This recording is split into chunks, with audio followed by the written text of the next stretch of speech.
Mga Kawikaan Kapitulo 15. Ang malubay na sagot ay nakapapawi ng puot, ngunit ang mabigat na salita ay humihila ng galit.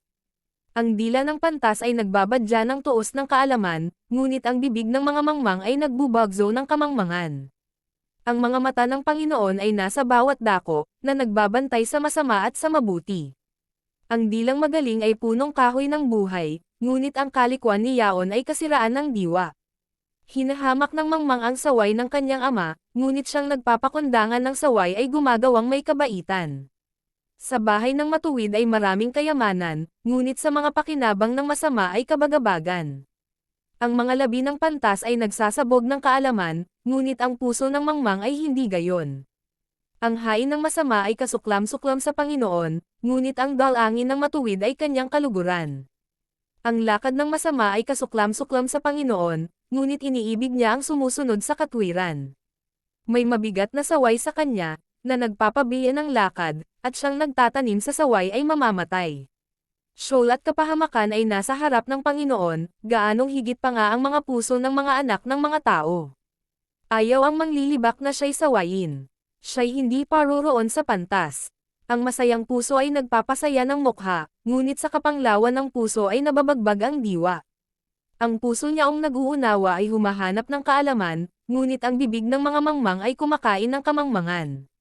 Lahat ng mga araw sa nagdadalamati ay masama, ngunit siyang may masayang puso ay may laging kapistahan. Maigi ang kaunti na may pagkatakot sa Panginoon, kaysa malaking kayamanan na may kabagabagan. Maigi ang pagkaing gulay na may paibig, kaysa matabang baka at may pagtataniman. Ang meniting tao ay humihila ng pagtatalo, ngunit siyang makupad sa galit ay pumapayapa ng kalaitan. Ang daan ng tamad ay gaya ng bakuran ng mga dawag, ngunit ang landas ng matuwid ay ginagawang maluwang na lansangan. Ang pantas na anak ay nagpapasaya ng ama, ngunit hinahamak ng mangmang ang kanyang ina.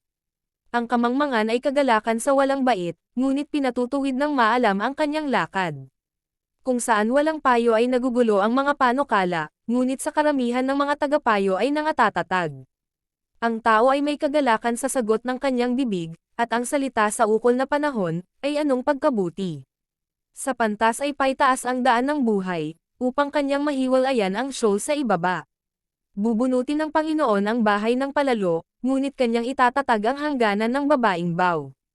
Ang mga masamang katha ay kasuklam-suklam sa Panginoon, ngunit ang mga maligayang salita ay dalisay. Siyang sakam sa pakinabang ay bumabagabag ng kanyang sariling sangbahayan, ngunit siyang nagtatanim sa mga suhol ay mabubuhay. Ang puso ng matuwid ay nagbubulay ng isasagot, ngunit ang bibig ng masama ay nagbubagzo ng mga masamang bagay. Ang Panginoon ay malayo sa masama, ngunit kanyang dinidinig ang dalangin ng matuwid. Ang liwanag ng mga mata ay nagpapagalik ng puso, at ang mabubuting balita ay nagpapataba ng mga buto. Ang taingang nakikinig sa saway ng buhay, ay tatahan sa gitna ng pantas. Siyang tumatanggi sa saway ay humahamak sa kanyang sariling kaluluwa, ngunit siyang nakikinig sa saway ay nagtatamaw ng kawan. Ang pagkatakot sa Panginoon ay turo ng karunungan, at sa unahan ng karangalan ay nagpapauna ang pagpapakumbaba.